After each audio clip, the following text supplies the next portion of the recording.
Hello everyone, welcome back to my channel. I am Anushka. I hope आप सब पढ़ाई भी अच्छे से कर रहे होगे, आप सबकी हेल्थ भी अच्छी होगी। आज शिवरात्रि, आप सबको हैप्पी शिवरात्रि। और इस वीडियो से हम क्लास 12 ज्योग्राफी का चैप्टर नंबर 5 प्राइमरी एक्टिविटी का जो हमारी इससे पिछली वीडियो में जब इंटेंसिव सब्सिस्टेंस एग्रीकल्चर हम पढ़ रहे थे तो मैंने आपको बताया था कि इंटेंसिव सब्सिस्टेंस एग्रीकल्चर के dominate by the paddy and other than the paddy जो था वो आपको नेक्स्ट लेक्चर में पढ़ाऊंगी। और उसके साथ हम एक्सटर्नल कमर्शियल ग्रेन कल्टीवेशन भी पढ़ेंगे। दो टाइप्स जो होते हैं एग्रीकल्चर के हमारे पूरी तरह से कंप्लीट हो जाएंगे। इसके बाद प्लांटेशन, मिक्स्ड फार्मिंग, छोटे छोटे जो पार्ट्स बाकी के रह गए एग्रीकल्चर के वो रह जाएंगे। तो हम स्टार्ट करते हैं। सबसे पहले आता है intensive subsistence agriculture. Intensive subsistence agriculture किस टाइप का एग्रीकल्चर है आप सबको समझ में आ रहा होगा। किसी पिछली वीडियो जो थी वहां पर मैंने आपको इंटेंसिव सब्सिस्टेंस एग्रीकल्चर के बारे में बिल्कुल डिटेल में बताया था। इंटेंसिव सब्सिस्टेंस एग्रीकल्चर वो एग्रीकल्चर होता है जहां पर आपके पास लैंड एरिया तो कम होता है पर पॉपुलेशन ज्यादा होती है प्रोडक्शन के। तो इसकी वजह से जो उस लैंड एरिया से जो भी प्रोडक्शन आप करते हो, जो भी आउटपुट आपको मिलता है, वो पर पर्सन प्रोडक्टिविटी जो होती है वो कम हो जाती है। ठीक है, तो इसी और इंटेंसिव सब्सिस्टेंस एग्रीकल्चर फर्दर दो पार्ट्स में डिवाइड है। दो तरीके से करा जाता है। एक तो जिसमें डोमिनेटेड बाय द पैडी यानी कि जहां पर पैडी क्रॉप ज्यादा डोमिनेट करती है, और दूसरा अदर देन द पैडी जहां पर पैडी क्रॉप डोमिनेट नहीं करती यानी कि पैडी क्रॉप के अलावा दूसरी क्रॉप जो होती है वो ग्रो करी जाती है। जैसे कि ये वाला जो जहां पर पैडी क्रॉप आपके डोमिनेट करती है उन एरियाज में जहां पर इरिगेशन आपको रेनफॉल जो होती है वो आपको 200 मिलीमीटर से ज्यादा चाहिए होती है। यानी कि जिन भी एरियाज में 200 मिलीमीटर से ज्यादा रेनफॉल होगी वहां पर अगर आप इंटेंसिव सब्सिस्टेंस एग्रीकल्चर कर रहे हो तो वहां पर आप वो जो एरिया होता है, वो जो कंडीशन होती है वो सुटेबल कंडीशन बन जाती है ग्रो करने के लिए पैडी क्रॉप को। फार्मर मैन्यूज जो होते हैं वो एज अ फर्टिलाइजर, यानी कि यहाँ पर फार्म मैन्यूज को ही एज अ फर्टिलाइजर की तरह यूज कर देते हैं। यानी कि ज्यादा हैवी और कमर्शियल फर्टिलाइजर्स का यूज नहीं किया जाता। ज्यादा एक्सपेंसिव फर्टिलाइजर जैसे कि इंसेक्टिसाइड, पेस्टिसाइड्स और HYPC इस तरह के फर्टिलाइजर्स का जो होता है वो इस्तेमाल नहीं करा जाता। जो नॉर्मल फर्टिलाइजर जो होते हैं, जो हम जैसे कि अगर आपके घर में आपने सब्जियां काटी तो सब्जियां काटने के बाद जो सब्जियों का वेस्ट होता है उसको अगर आप किसी मिट्टी में जाके आप वहां पर उसको डिस्पोज कर दोगे तो वो भी एक फर्टिलाइजर की तरह काम करने लग जाता है। जो नेचुरल फर्टिलाइजर्स होते हैं वो ज्यादा यूज करते हैं यहाँ पर। ठीक है, फार्मर मैन्यूज फर्टिलाइजर्स। ठीक है, कोई भी केमिकल टाइप ऑफ फर्टिलाइजर जो होता है इस फार्मिंग में जब आप पैडी क्रॉप करते हो तो कोई भी केमिकल टाइप ऑफ फर्टिलाइजर जो होता है वहां पर यूज नहीं कर देते। जो मैनुअल वर्क होता है वो भी फैमिलीज मेंबर यानी कि जो भी फार्मर की फैमिली मेंबर होती है वो सारे मिलकर ही मैनुअल वर्क कर लेते हैं। यानी कि पूरे क्रॉप को ग्रो करने से लेकर पूरे क्रॉप की कल्टीवेशन तक, पूरे ग्रो करने से लेकर पूरे उसकी कटाई तक, उसकी हार्वेस्टिंग तक सारा काम जो होता है वो फैमिली मेंबर करते हैं। मशीन्स का यूज यहाँ पर नहीं करा जाता। ठीक है, मतलब आप ऐसा जैसे कि बड़ी बड़ी एक्सपेंसिव मशीन्स जैसे कि ट्रैक्टर्स हो गए और ट्यूबवेल वगैरह, मतलब मशीन्स का यूज थोड़ा सा कम करा जाता है। कम भी है, यूज ही नहीं करा जाता। जो फैमिली मेंबर्स होते हैं वही एक तरीके से आप कह सकते हो वर्कर की तरह काम करते हैं। जब आप मशीन का यूज करते हो तो ऑब्वियस सी बात है जो फैमिली मेंबर होते हैं उनकी इतनी जरूरत नहीं पड़ती, क्योंकि मशीन क्या करती थी, ह्यूमन की नीड को सब्स्टिट्यूट कर देती है। मशीन अगर आप यूज करते हो तो आपको ह्यूमन की जरूरत नहीं पड़ती, फिर वो आपका काम जो ह्यूमन करता है वो मशीन कर देती है। पर यहाँ पर मशीन का इस्तेमाल ना करके फैमिली मेंबर को ही यूज करा जाता है पूरे कल्टीवेशन के प्रोसेस के अंदर। फिर आता है intensive subsistence agriculture other than the paddy, यानी कि हमने देखा इसके दो टाइप्स है। इसमें एक तो हमें पैडी के साथ क्रॉप उगानी है, यानी कि जहां पर आपकी पैडी क्रॉप होगी डोमिनेंट, जहां पर पैडी क्रॉप उगाओगे, और दूसरा अदर देन द पैडी। अब अदर देन द पैडी जो हम पैडी क्रॉप उगा रहे थे, जब हम पैडी की जो क्रॉप उसको कर तब हमारे लिए कंडीशन अलग थी। जैसे कि हमें 200 रेनफॉल चाहिए होगी, जिस भी एरिया में आप कल्टिवेट करोगे, जिस भी एरिया में आप ग्रो करोगे वहां पर आपको 200 मिलीमीटर से ज्यादा रेनफॉल चाहिए होगी। जो फार्मर मैन यूज होते हैं वो हम यूज करेंगे। मशीन्स का यूज ना करके फैमिली मेंबर ही जो होते हैं एज ए लेबर वर्क करेंगे। और intensive subsistence agriculture other than the paddy के अंदर आपको कंडीशन बिल्कुल डिफरेंट मिलेगी। ऑब्वियसली बात है यहाँ पर कंडीशंस अगर आपको दिखाई दी, कंडीशन अगर क्वेश्चन में आ ही रही है कि भाई यहाँ पर आपको 200 रेनफॉल होगी तभी आपकी पैडी क्रॉप ग्रो होगी, तो अदर देन द पैडी के लिए आपको डिफरेंट क्लाइमेटिक कंडीशन चाहिए होगी। जैसे कि द क्रॉप्स आर ग्रोन, जो क्रॉप्स यहाँ पर उगाई जाती है वो व्हीट होगी, मेजा होगी, मिल्टन्स होगी। व्हीट, मेजा, मिल्टन, जैसे कि पैडी में आप ये क्रॉप्स नहीं उगाते, पर जो intensive subsistence other than the paddy यानी कि बाकी की जो पैडी के बाद जो क्रॉप्स बची, जैसे कि व्हीट हो गया आप ये ग्रो करते हो, मेज करते हो, मिल्टन्स करते हो। लो इरिगेशन वाले एरिया में जहाँ पर रेनफॉल आपको 100 मिलीमीटर से कम चाहिए होती है, यानी कि उन एरियाज में क्रॉप इजिली ग्रो हो जाती है जहाँ पर रेनफॉल 100 मिलीमीटर से कम होती है। This is also known as the barani agriculture in India. इसको बरानी एग्रीकल्चर भी बोला जाता है इंडिया के अंदर। क्यों? क्योंकि इसमें आपको इतनी रेनफॉल भी नहीं चाहिए होता। और ये इस तरह की क्रॉप जैसे कि व्हीट होगी, मेजा होगी और मिल्टन होगी, इस तरह की क्रॉप्स है जो इंडिया में सबसे ज्यादा चाहिए होती है, लोग सबसे ज्यादा कंज्यूम भी इनको करते हैं और ये अलग अलग एरियाज में लोग ग्रो भी करते हैं, इसलिए इसको बरानी क्रॉप भी बोलते हैं एक तरीके से।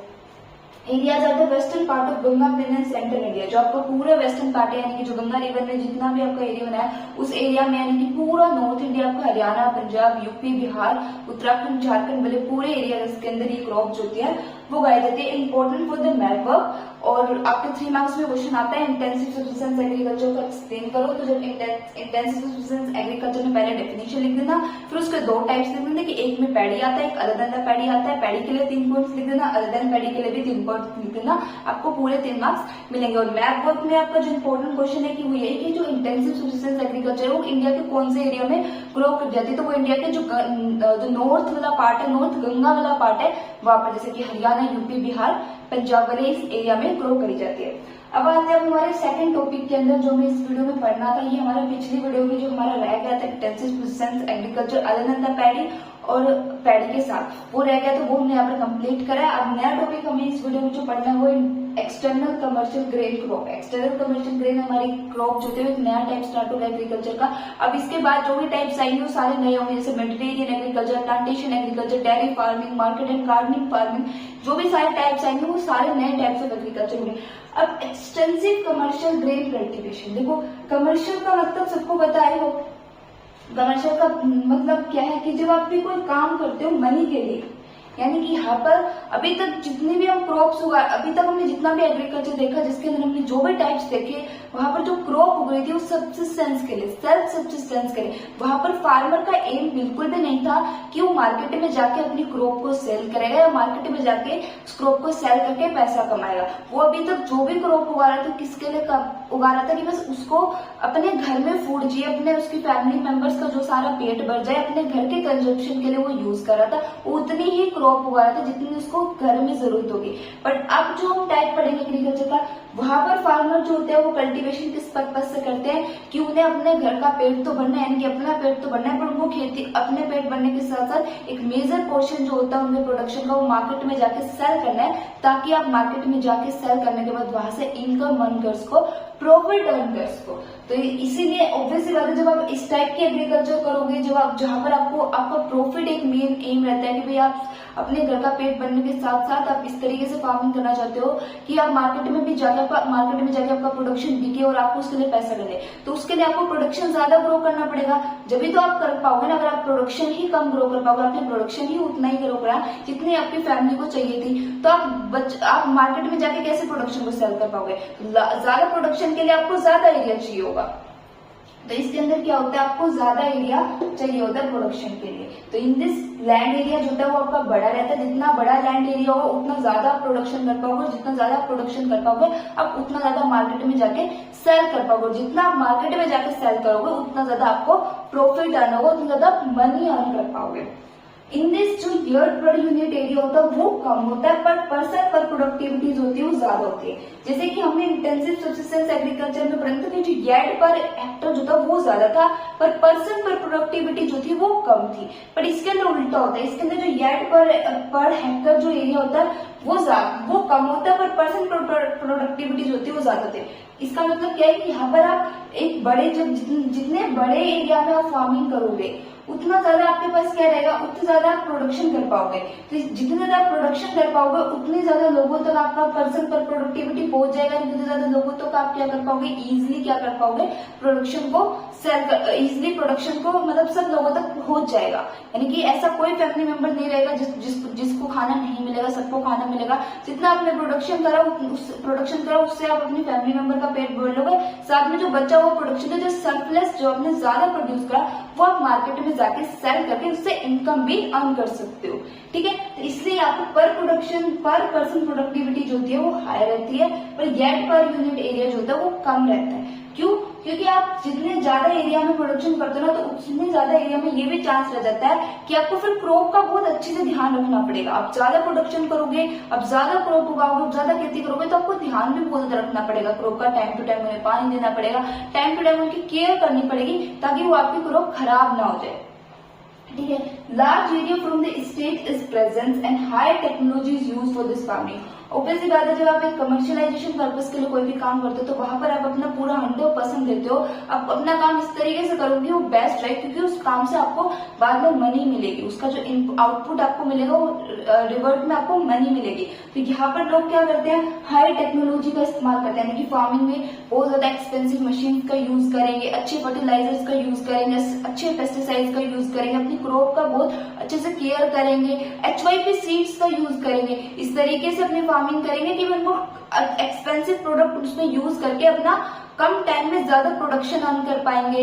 ठीक है, अगर वो कम टाइम में HYP सीड्स क्या करती है, HYP सीड्स आपको ये तो बेनिफिट देती है जिसमें आप कम टाइम में ज्यादा प्रोडक्शन अर्न कर सकते हो, यानी कि जो क्रॉप आपके 6 मंथ में उग जाती है वो थोड़ी जल्दी उग जाती है और ज्यादा भी उगती है। तो जितना ज्यादा आपके पास प्रोडक्शन रहेगा उतना ज्यादा आपके पास मार्केट में सेल करने के लिए रहेगा, और जितना ज्यादा आप मार्केट में सेल करोगे उतना ज्यादा प्रॉफिट अर्न करोगे।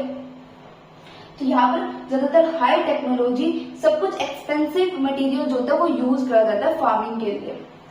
Machines are use at the each stage of the farming. Machines को हर स्टेज जो होती है फार्मिंग का उस पर यूज करा जाता है, क्योंकि जितनी ज्यादा मशीन रहेंगी उतनी जल्दी आपका काम रहेगा, उतनी जल्दी आपका काम हो जाएगा और उतने इफेक्टिव वे में आपका काम होगा और प्रोडक्शन भी आपका ज्यादा रहेगा।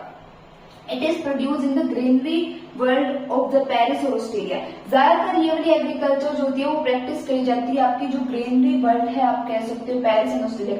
इंपॉर्टेंट दीज जस्ट ये जो मैंने आपके 6-7 पॉइंट लिख रखे हैं ना, north America, south America, Africa, Australia, ये सारे इंपॉर्टेंट है मैप वर्क के लिए। इसको आप हाईलाइट कर लो, स्टार मार्क लगा लो, बट ये मैप वर्क के लिए बहुत इंपॉर्टेंट है। यहाँ से मैप वर्क में आपके पास गारंटी लेती हूँ क्वेश्चन जरूर आएगा इस चैप्टर में से। अगर आपका मैप से रिलेटेड कोई क्वेश्चन आएगा तो इन्हीं ही 6 पॉइंट्स में से आएगा, इन्हीं 6 एरिया में से आएगा। याद रखना इनको, इंपॉर्टेंटली अभी रिवाइज कर लेना और इसको मार्क भी कर लेना, क्योंकि मैथ से यहाँ पर क्वेश्चन डेफिनेटली आएगा।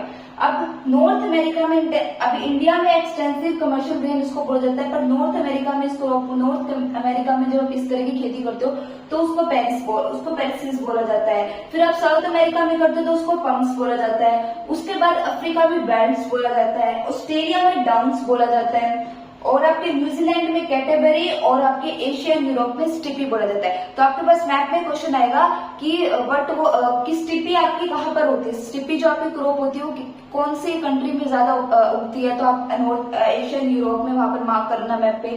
फिर आपके कैटेगरी के नाम से आएगा कि कैटेगरी क्रॉप जो होती है वो कहाँ पर ज्यादा उगती है, तो आपको न्यूजीलैंड को मार्क करना है। तो इस तरीके से आपका मैप वर्क में जो है यहाँ पर क्वेश्चन आएगा।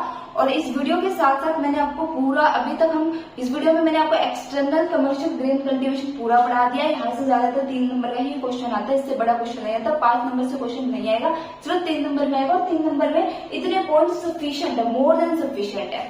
ठीक है, साथ में वीडियो बनने के साथ साथ, वीडियो देखने के साथ साथ आपके नोट्स भी तैयार हो रहे हैं, इनको एज नोट्स यूज रखना है, बिल्कुल एज इट इज यही अपनी कॉपी में कॉपी करना है, नोटबुक में कॉपी करना है, और उनको बस मल्टीपल टाइम रिवीजन करना है। You have not need to open the NCERT book, आपको एनसीईआरटी बुक को ओपन करने की भी जरूरत नहीं है, बस आप मेरी वीडियोस देखो और ये नोट्स यहाँ से बनाओ और बस इन्हीं को ही रिवाइज करते रहो, आपके पूरे मार्क्स आएंगे। आपको एनसीईआरटी बुक को उठाने की जरूरत है, बल्कि इवन एनसीईआरटी बुक से इजियर लैंग्वेज में मैंने नोट्स बनाए और सारे इंपॉर्टेंट पॉइंट जो थे वो एनसीईआरटी बुक के वो कवर भी करे।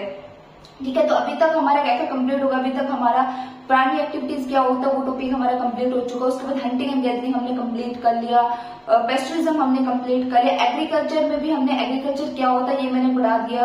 एग्रीकल्चर के दो टाइप्स हम पढ़ चुके हैं एग्रीकल्चर में, primitive subsistence agriculture, intensive subsistence agriculture, और आज हमने पढ़ा था एक्सटर्नल कमर्शियल ग्रेन कल्टीवेशन। अब कल हम पढ़ेंगे, जो नेक्स्ट वीडियो होगी उसके अंदर हम प्लांटेशन एग्रीकल्चर के बारे में पढ़ेंगे।